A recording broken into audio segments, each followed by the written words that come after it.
Well, I'm glad I didn't ruin my Tuesday night driving out to Manhattan to watch my Villanova Wildcats lose in overtime to the Kansas State Wildcats.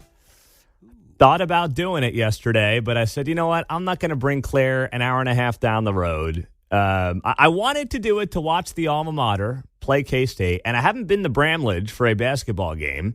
So I was like two things on the bucket list I wanted to do. Claire turns 5 years old, by the way, so happy birthday, Claire. But I'm like, you know what? It's a Tuesday night. I'm tired. I'm still recovering from my travel over the weekend, my disastrous travel. I want to see my Villanova Wildcats play, but I'm not going to drive to Manhattan on a Tuesday night and do it. I'm just not going to do it. And I'm glad I didn't, because I would have been cursing the whole way home. Claire wouldn't have been able to fall asleep. My goodness, you lose in overtime after Tyler Perry hits a step-back three with 3.9 seconds left to help K-State beat Villanova 72-71. Villanova calls a timeout, and they don't even get a shot off. You draw up a play with 4 seconds left, and you can't get the shot off in time. Oh, ouch. Yeah. So it's been a week, John. Welcome back, by the way. Good to see your smiling face. It's Monday for me, so I want to go off on the Chiefs. But I know we've already been there, done that, and got some T-shirts out of it. So. Well, there might be another opportunity for that come this Monday. I hate to say that, but I'm going to point that out. Don't see any indication it would be better. Yeah, well, there will be a lot to do on that going forward. Clearly, I digress, but right, you drive down there, you lose. You got to drive back all the way on the toll road. Yep, that is very true. Very true. So, speaking of sports, yesterday on Capitol Hill, there was a subcommittee hearing that took place with the House Republicans as they were trying to highlight and point out some of the absurdities around the changes the Biden administration wants to make when it comes to Title IX. This has been a promise for the Biden administration for 3.5 years, to adjust Title IX to basically require K-12 public schools and college sports to allow biological men to compete against women. They've been promising this for a long time. Now, they haven't gone through with it yet. And that's got some activists on their side a little hot and bothered. They have not finalized the changes they want to see to Title IX. But the government holds a lot of power on this stuff. The government basically, if you were running a school, K-12 school, if they were to make these theoretical Title IX changes, if you were running a local school, you would then look at this and you'd be saying to yourself, okay, hang on a second here. If I run a local school and I say that a biological man cannot compete against women, I could lose my funding from the federal government? Yeah, those are the proposed changes the Biden administration wants to make to Title IX. Title IX, it's been around 50 plus years now, is a situation that was meant to protect women, and now you could do the exact opposite of that, requiring schools to allow men to compete against women? Yeah, that's what the administration wants to do. So there were House hearings on this yesterday, and these were very important conversations. But this one really stands out to me. This one, of all the conversations, and I've got plenty of them that you're going to hear throughout the morning, Goss Graves. Now, Goss Graves was on Capitol Hill yesterday. And she is the president of the National Women's Law Center. And I just want to play this back and forth with Paul Gosar. Paul Gosar is a Republican congressman from Arizona. And you take a listen to this as they're debating the merits of men competing against women and whether or not Title IX should be rewritten to allow men, to require essentially men to compete against women. Here's Goss Graves. Once again, she's the president of the National Women's Law Center, and Paul Gosar, who is a Republican member of Congress from Arizona. Genetic composition of a transgender versus a woman the same? No. Well, I'm not a scientist, but... Well, we're talking about science here, so I hope they're not the same. So that's why you see all these physiological differences. If I can answer, though, I mean, if your question is how do you define woman, a woman is an adult female, but there's a lot of variation that goes beyond my level of high school Well, I just got to tell you, you can't. I'm not looking at a definition. I'm talking about the science. The science genetically is a man is a different genetics than women. Plain and simple.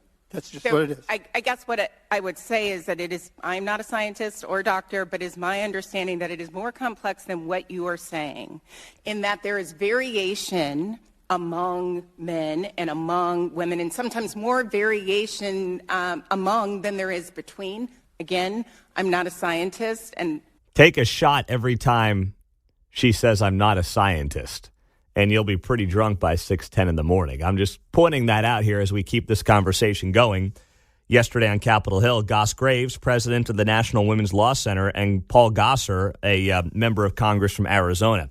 By the way, if you are the president and the CEO of the National Women's Law Center and you can't stand up for women, I'm pretty sure you're not doing your job and you should find another line of work.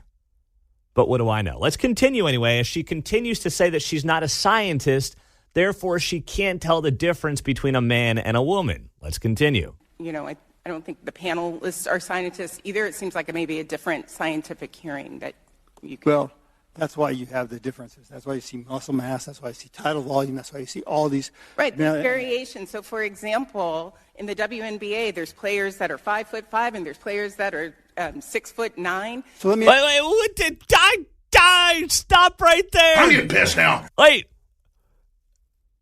The height difference between women in the WNBA is the example that this individual, Goss Graves, president of the National Women's Law Center, wants to use to explain why it should be acceptable for men to compete in women's sports. Because there might be a 1.5 height difference between WNBA players.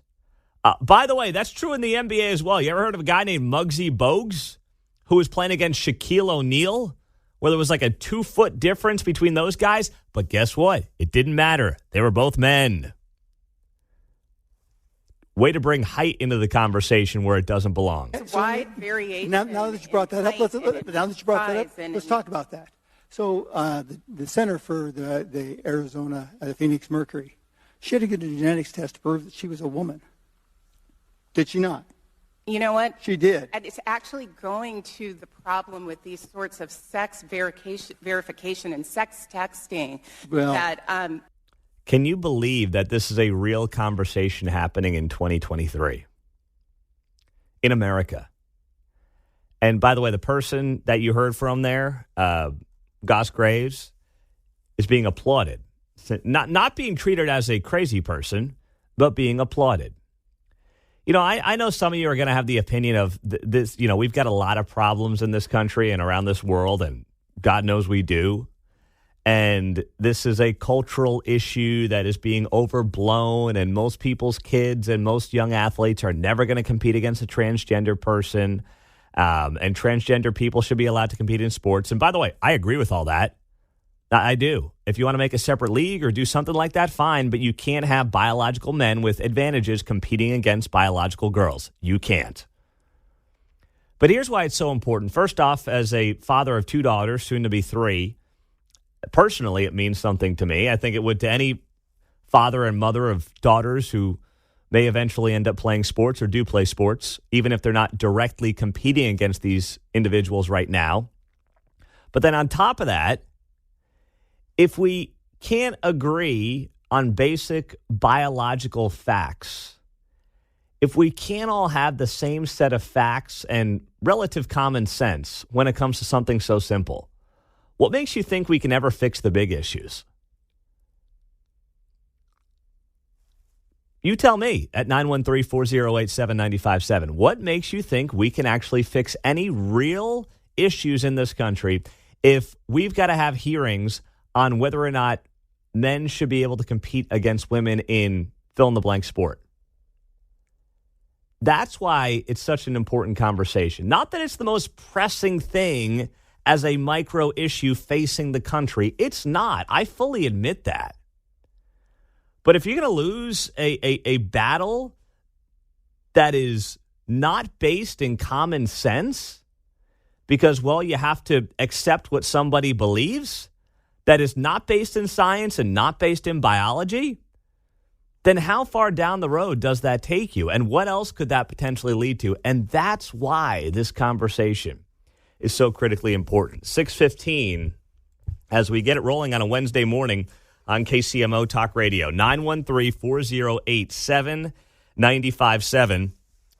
Interestingly as well, Riley Gaines was there. She's been in the studio before here on KCMO. She was the young lady who lost swim meets to Leah Thomas when she was at Kentucky, and Leah, formerly Will Thomas, was at UPenn. And boy, she laid down the hammer yesterday on this. We'll get to that coming up on KCMO 95.7 FM.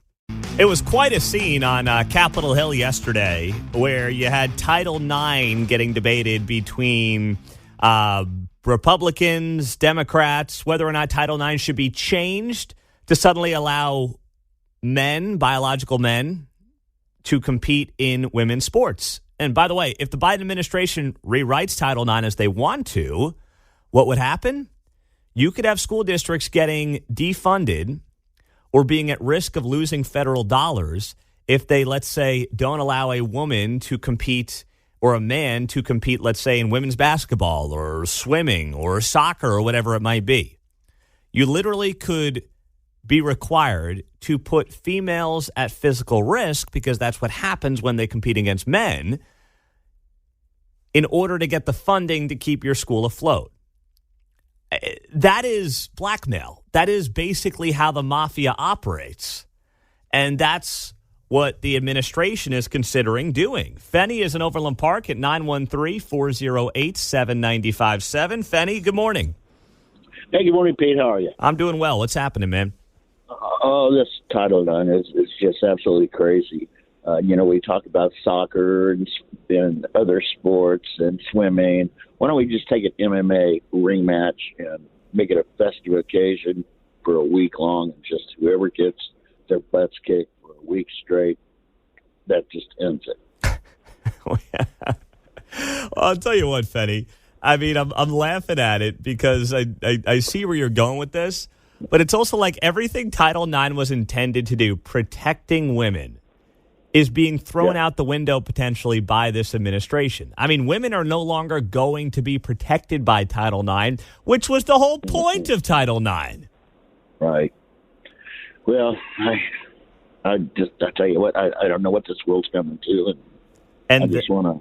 And that's why, Fenny, thank you very much, my friend. And that is why, to your point, I believe this is such an important issue. I get it. Our national debt, our borders, what's happening in the Middle East, like all those are critically important to life and death right now, not the potential for somebody at Blue Valley Northwest deciding today that he wants to compete in women's soccer. Like, I understand that, and some of you are of that belief, and that's fine, and you're right. But the fact that this is even something that people are trying to bully half the country into, and by the way, if you're like sitting back and you're saying to yourself, well, hang on a second here. I mean, no, a guy should not be able to announce today that he's a girl and then compete against women in sports. That doesn't seem right.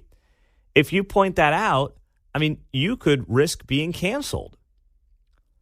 Whether it's in your job, in your social circles, like how insane is that? You have to keep your mouth shut. So Riley Gaines yesterday, the swimmer from Kentucky, who's now, become a household name on this issue since she spoke up after losing swim meets to Will, now Leah Thomas, a couple of years ago. She was there yesterday, and she gave an incredible opening statement, and I want to play some of that for you here as she defended Title IX as it's currently written and ripped on the administration and how it's trying to rewrite Title IX. Injuries, of course, can and do happen when females are playing against other females, but allowing men to play women's sports increases the likelihood and severity of such injuries. That's one of the reasons why, for 50 years, federal Title IX regulations have allowed schools to offer separate teams for women and men when the sports are contact sports or involve competitive skill. In April of 2023, the Department of Education proposed a rule that, if adopted, would reverse this presumption. Under the proposed rule, women's sports aren't just for women. They're for anyone who simply says they are a woman, unless a particular school can demonstrate to the satisfaction of the Department of Education that keeping a particular team female meets important educational objectives. The new rule mandates that every school in the country must demonstrate the unfairness of male participation on each specific women's team that they offer and develop rules that minimize harm to trans-identified athletes. But what about the harm to us? Bingo. What about the harm to us being women? Does the harm to them matter? And Riley Gaines sat right in the studio, right across from where I am right now, that young lady. And she talked about having to stare at Will Thomas's junk at a swim meet. Is there any harm in that, or does that harm count to Riley Gaines, who sat 6 feet across from where I am right now and told that story last September when she was here in the studio? Or is that not harmful? Does that not matter? Does that not mean anything? She's bringing up the points that have to be brought up in this conversation.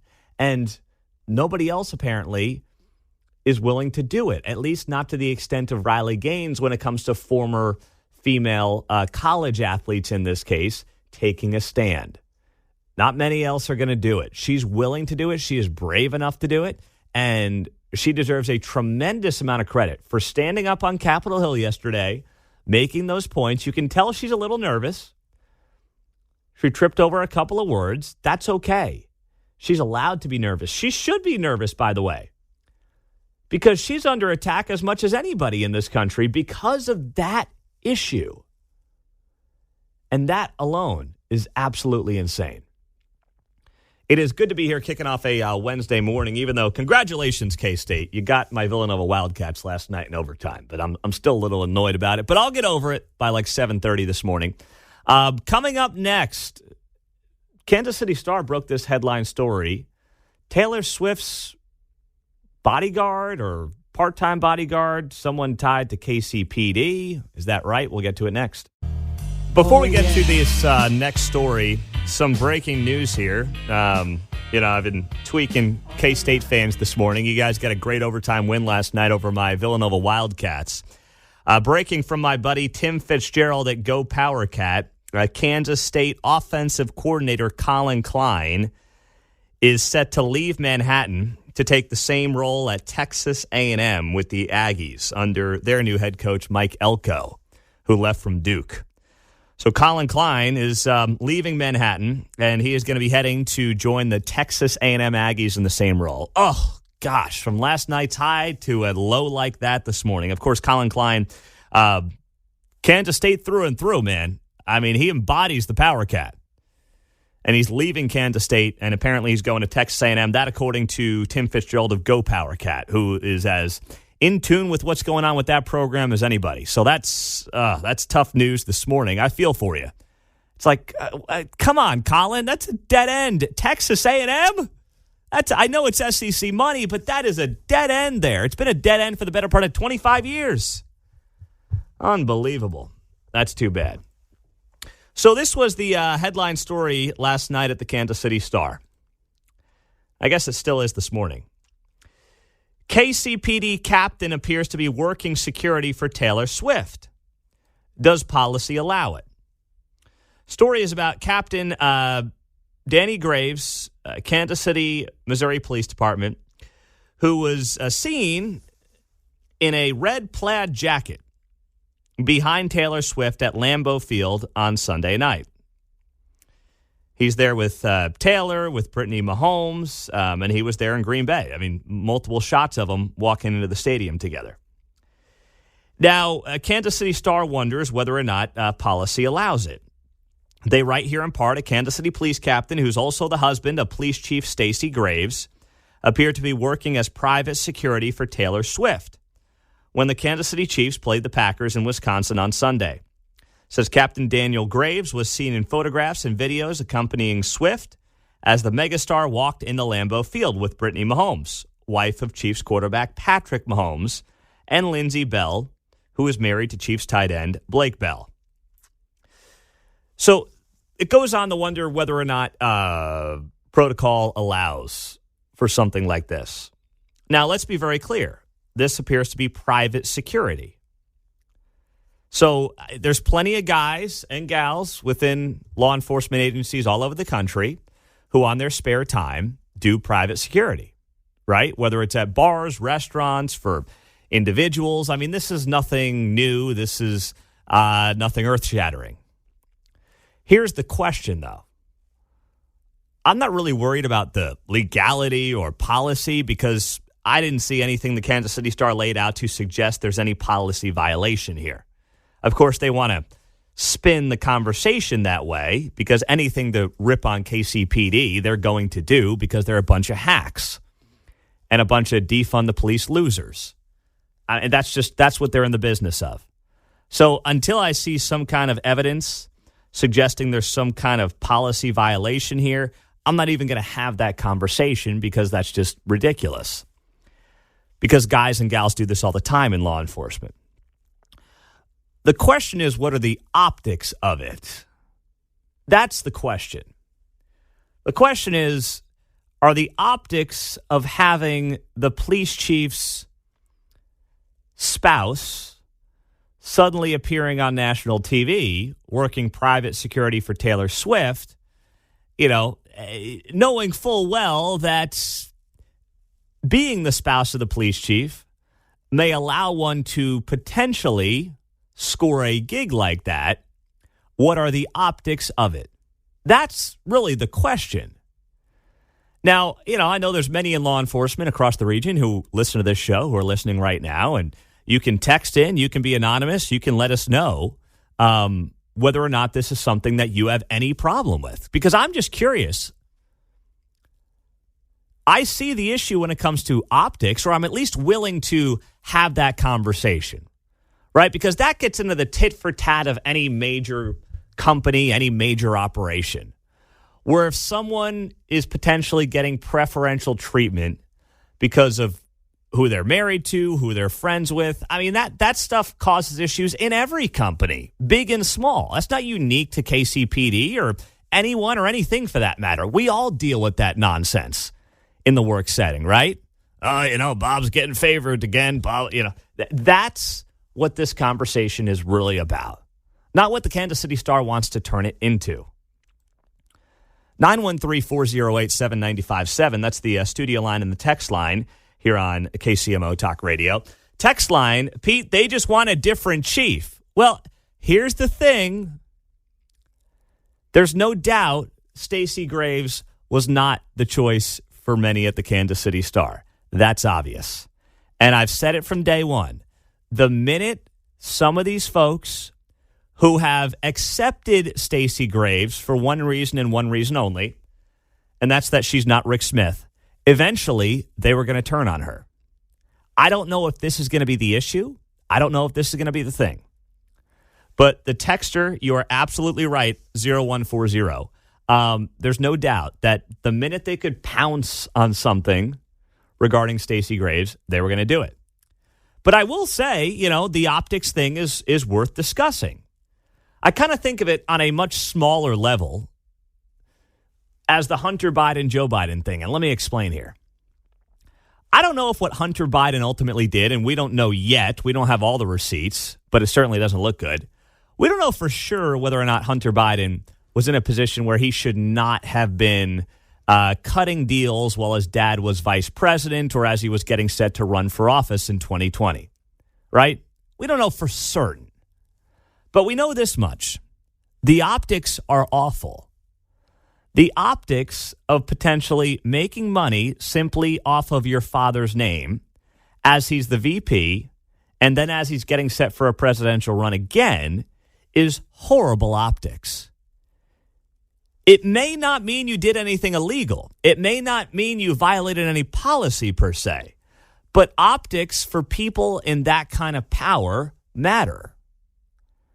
And on a much more local and micro level, I would say something similar about KCPD, John. My journalistic instincts say, I'm kind of wondering why Gail McCann Beatty was on a cruise.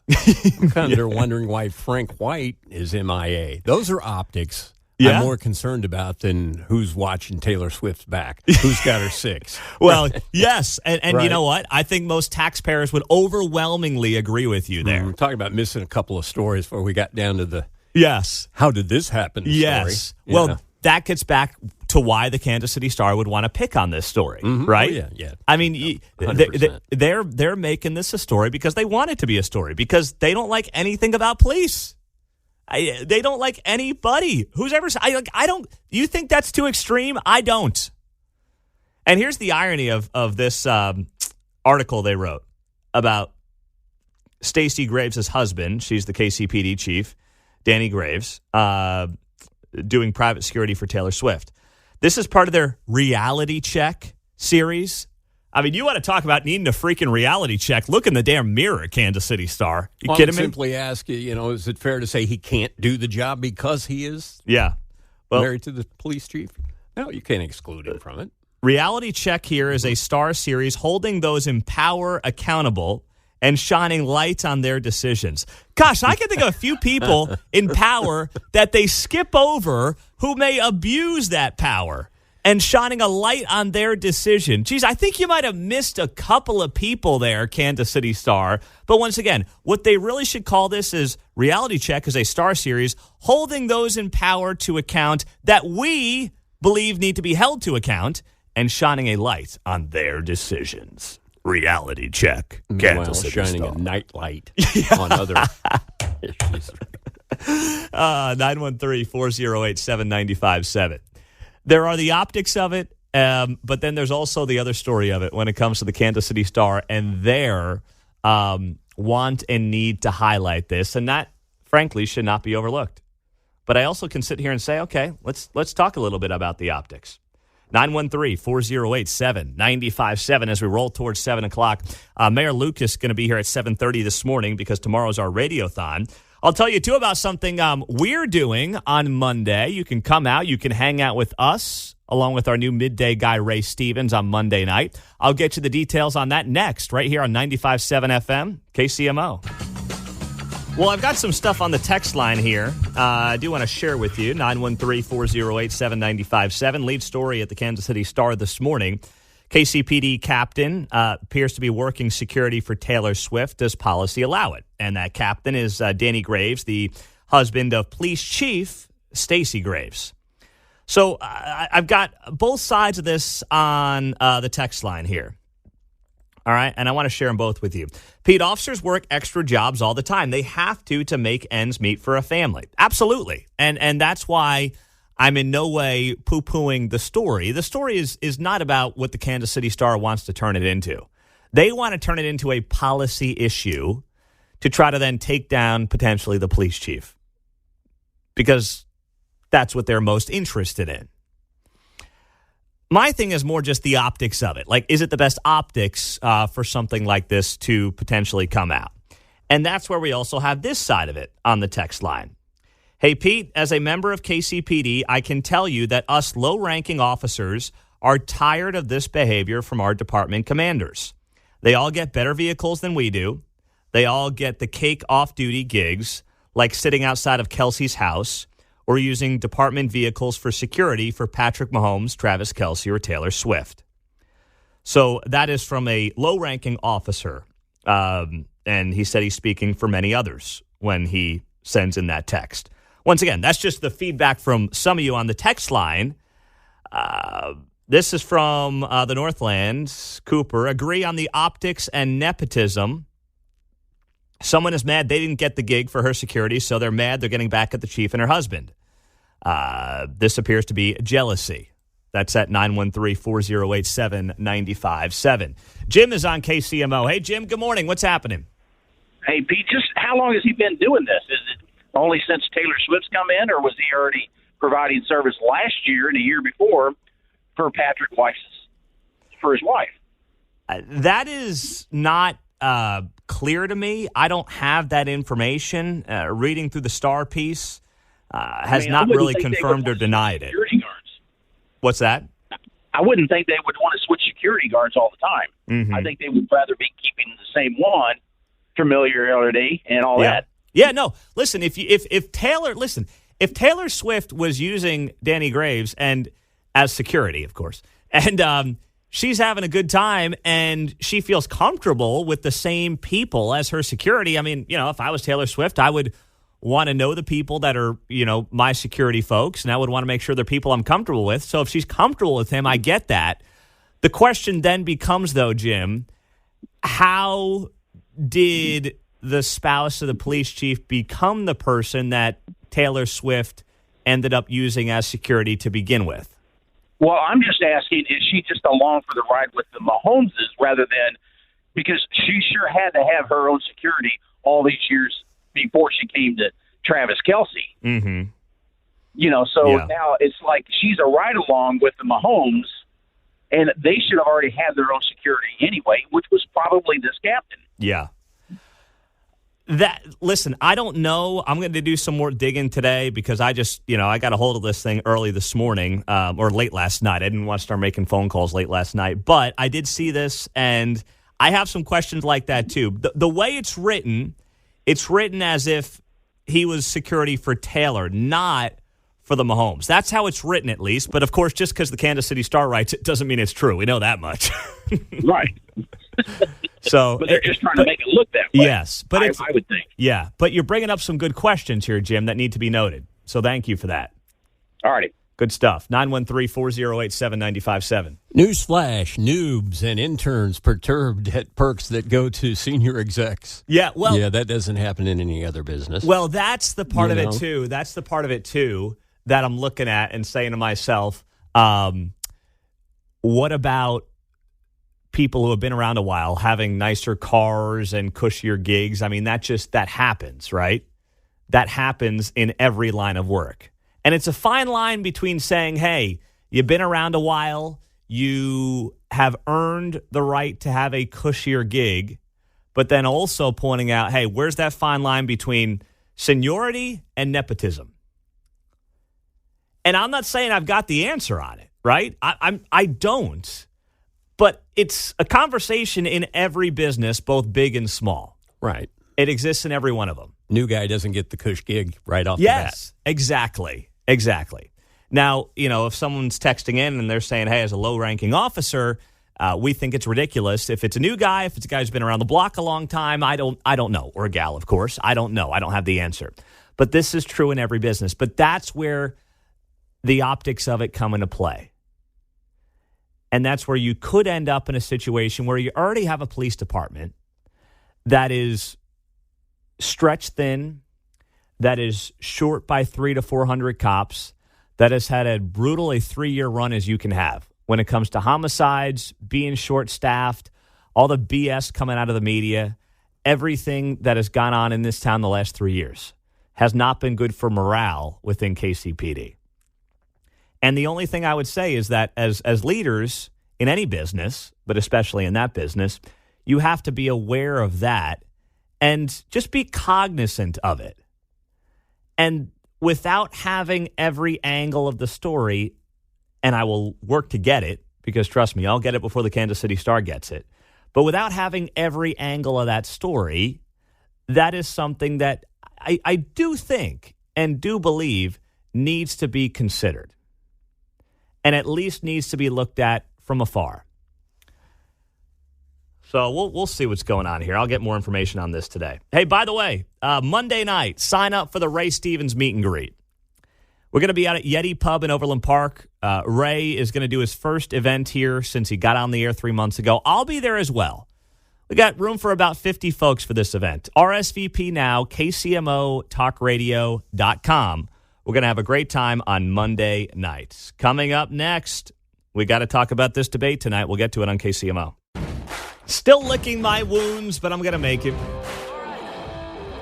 Tough one last night for my Villanova Wildcats, losing to the Kansas State Wildcats on a, not quite a buzzer beater, but Tyler Perry in overtime hitting that big step-back three with Nova up 2, and then the Cats can't even get a shot off.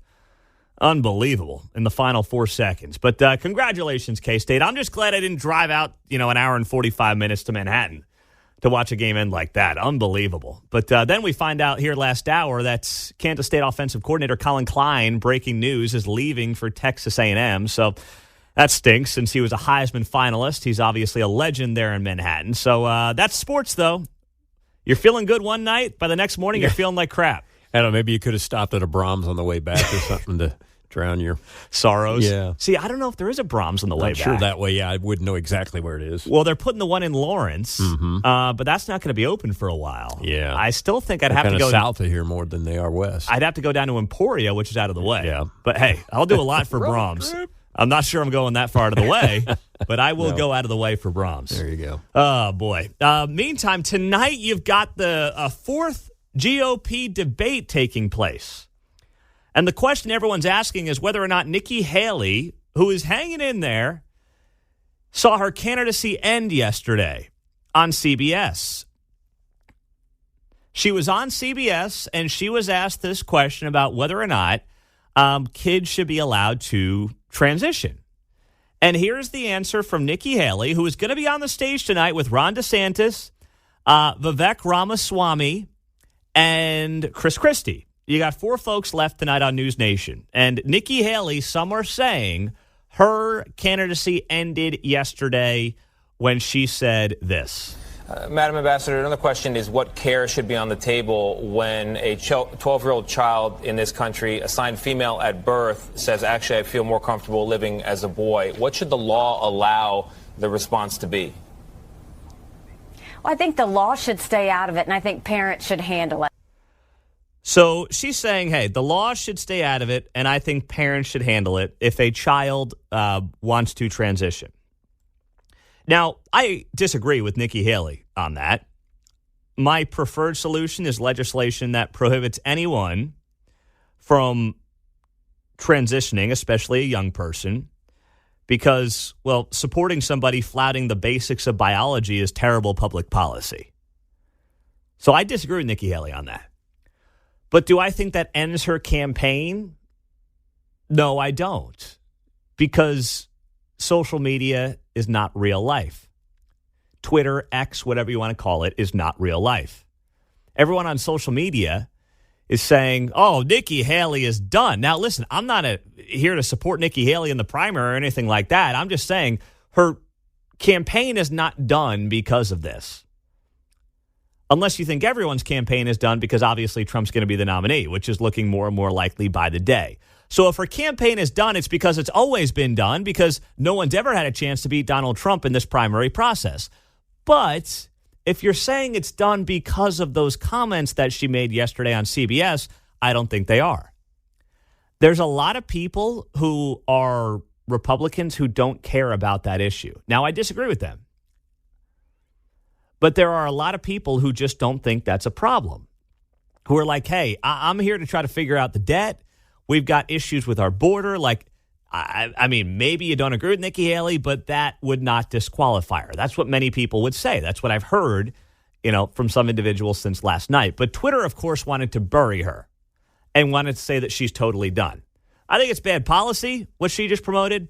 I don't feel that way. I think she's wrong. But do I think it means that she is done? I mean, close up shop. Yeah, Nikki Haley's got no chance. No. The bigger problem for Nikki Haley is she's got super PACs that are collecting $250,000 checks from Democratic donors. That's her bigger problem right now that she's going to have to answer to tonight. So she tonight is the most intriguing person on the stage because for the first time, we're going to see how she does catching some of the fire, being the target of many of the attacks. Ron DeSantis essentially needs to get rid of her from the standpoint of, making her a non-contender. Vivek Ramaswamy, I'm not here to defend Nikki Haley or Vivek, but neither of them, frankly, I don't think come off that well in a lot of these debates. I think Vivek comes off like a know-it-all, smug, you-know-what, and then Nikki comes off, frankly, quite a bit arrogant. And then Ron doesn't do a great job either of these things. Like, and then Chris Christie's just there trying to throw some bombs and find himself a donut once in a while. I mean, that's all he's doing. So none of them come off very well. Like, even though DeSantis was this great governor, I said it earlier in the week, coming off of that debate last week with Gavin Newsom, he just doesn't connect well. even when he makes a great point, he doesn't let it sit. He'll make like 3 great points in 15 seconds, and it's like, dude, that just went right over everyone's head. That just went in one ear and out the other. If you're going to make an outstanding point, and he does make many because he has many to make, you have to then let it sit. You got to take a breath. You got to know how to deliver these lines. Not just say the words, you got to know how to deliver it. Kind of like what you do in radio or TV, you got to know how to deliver it and make sure that you're adding emphasis where you need to. And these guys, a lot of them don't know how to do it, John. We talk about that, people on radio. It's like sometimes people don't pause. They just want to say everything in a hurry. It's sunny and hot, blah, blah, blah. It's like, take a break. Yes. Music has rests in it. Otherwise, all the notes together are a blur of noise. And that's how it is with talking. Let it marinate. See what he just did there, guys? You see what he just did? Mm-hmm. Let it marinate. 1, 2, 3. Continue your thoughts. There you go. That's how it's done. Or you could always go, let me say it again. Whisper it like the chief commander. Or I thought you were doing your Mark Levin impression there for a second. Mark just starts at a low level and raises in volume. He's screaming after 15 sometimes seconds. Needs to take a rest. Yeah, well, talk about a guy that's got to take a rest. Yeah, he does. He's got to do that. So that's the problem, the communication. And that's for all the criticism of Trump, and there's certainly plenty to levy. The guy does know how to communicate. He knows how to resonate. And that's something that he's had since he started doing this. And why? In part, because of his media background. Because of his television background. I mean, that all these years later, that part of Donald Trump's success, I believe, continues to be understated. We don't give that background enough credit for the way he is able to communicate and the success that he has had in maintaining the base that he does have in this country. Trump has a visual cue for his marinate, letting it marinate. He'll be standing there facing the mic, right? But then when he makes his point, he kind of rotates at the hip to a 45-degree angle to turn his ear towards the crowd, like when you hear it. He does do that. Yeah. It's kind of like a rock star. Yeah. He's got to move. He's got to move, and it's worked for him for a very long time. 913-408-7957. The debate's airing on News Nation tonight. So that's the upstart cable news outlet. They're trying to be actually like down the middle. It should be a big boost for them. They got Chris Cuomo on there. My man Bill O'Reilly's going to be on there after the debate tonight doing some analysis. So I'm going to watch for that. I want to see my man Bill back on the cable news scene. It's going to be a good sight because Bill is also doing something very big for this radio station tomorrow that I'll explain coming up. We have the mayor of Kansas City, Quentin Lucas, at 7:30 because of a special event we are having tomorrow. So the mayor's coming up in 20 minutes on KCMO Talk Radio, 95.7 FM. My man Bill O'Reilly going to be on TV tonight after the debate, which airs on News Nation. Some of you asking if you got to have cable to watch it tonight. I mean, I don't know. I have YouTube TV and I get News Nation. So I hate to give free publicity to someone like that, but I've got it on YouTube TV, and that's not traditional cable. So we can't air it, though, on the radio. News Nation has exclusive rights to it, so we're not carrying it tonight. We can't, but you're going to have to watch it on News Nation or just find some stream somewhere. That would be my best piece of advice. But Bill's going to be on there after the debate. He'll be on News Nation for analysis of the debate. Usually I don't watch the analysis because that's kind of what I do. But for my guy Bill, I'll be checking that out tonight after the debate on News Nation. So keep a close eye on that. And Bill, tomorrow, we've got our Radiothon. We're going to be raising money for Children's Miracle Network. All that money stays local here in Kansas City to help kids. Bill offered to give signed, personally addressed copies of his latest best-selling book, Killing the Witches, to our top 10 donors tomorrow morning on this show. So tomorrow morning, just giving you the preparation for what is going to be a great day, our annual Children's Miracle Network Miracle Day of Hope Radiothon. And we've got a special incentive this year with Bill getting involved.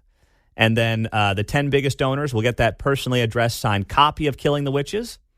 And then we'll give those to you at a lunch over at Jasper's. I'll be there. We'll do a lunch with our 10 top donors, myself, and we'll hand you those books signed by Bill. So it's going to be a great day tomorrow. We're going to raise tens of thousands of dollars for the kids here in Kansas City, and we're looking forward to that. And we appreciate Bill helping us out with that tomorrow as well, John. Be cool if we could donate one to every public elementary library. Yeah.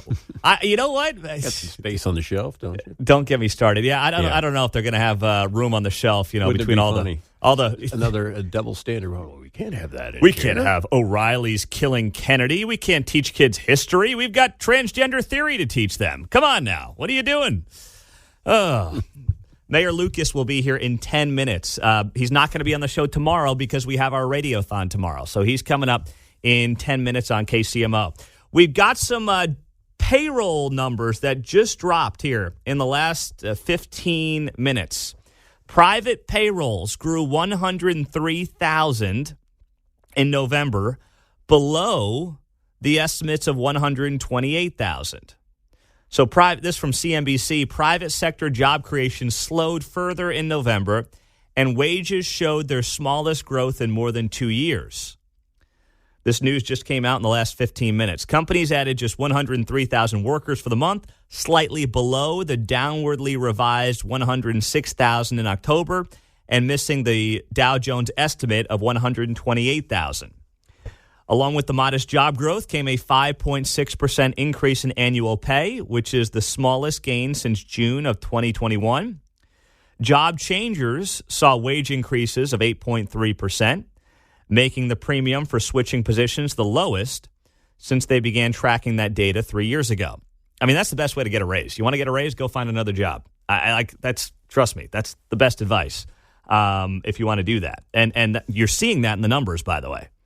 Job changers saw a wage increase of 8.3%. Those that stayed saw a 5.6% annual increase. After leading job creation for most of the period since COVID hit in early 2020, leisure and hospitality recorded a loss of 7,000 for the month. Now, I don't know if that's driven by seasonality, because obviously the summer months are over, but you've had leisure and hospitality leading the way for the better part of 3 years in job creation. Because, of course, COVID was such a disaster for leisure and hospitality. They've been basically trying to play catch-up the last 3.5 years. Trade, transportation, utilities saw an increase of 55,000 positions, while education and health services added 44,000, and other services contributed 15,000. Companies with between 500 and 499 employees led the job creation, adding 68,000. Small businesses contributed just 6,000 jobs. So the overall takeaway here is that things are slowing down, but I'm not convinced that's the worst thing here. Because what we've continued to see is a red-hot jobs market, which we want everyone to work, but a red-hot jobs market only means inflation is going to continue and continue and continue. And what's been the phrase for the last 2 years? Can Jerome Powell, the Fed chair, can he pull off the soft landing? Can the soft landing happen for Jerome Powell?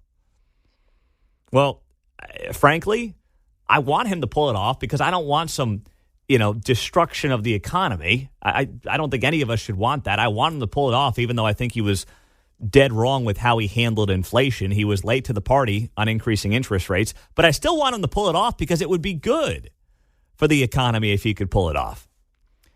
And this jobs report signals to me that he's more and more likely to be able to do that, where the jobs numbers slow down a little bit, we avoid some massive recession, and we're able to just hopefully sail through this inflationary period as best as possible. That doesn't mean the economic policies are good or anything like that, but it's just one way to look at it going forward. Coming up, we're going to talk to the mayor of Kansas City, Quinton Lucas. He's going to be here on a Wednesday instead of a Thursday. We got a lot to talk to him about. We're going to make sure we dive headfirst into this policy when it comes to whether or not landlords should be able to deny people as potential tenants if they have criminal backgrounds, because there's an ordinance that would make it so you can't deny an ex-convict as a tenant, which is crazy. We'll talk to the mayor next.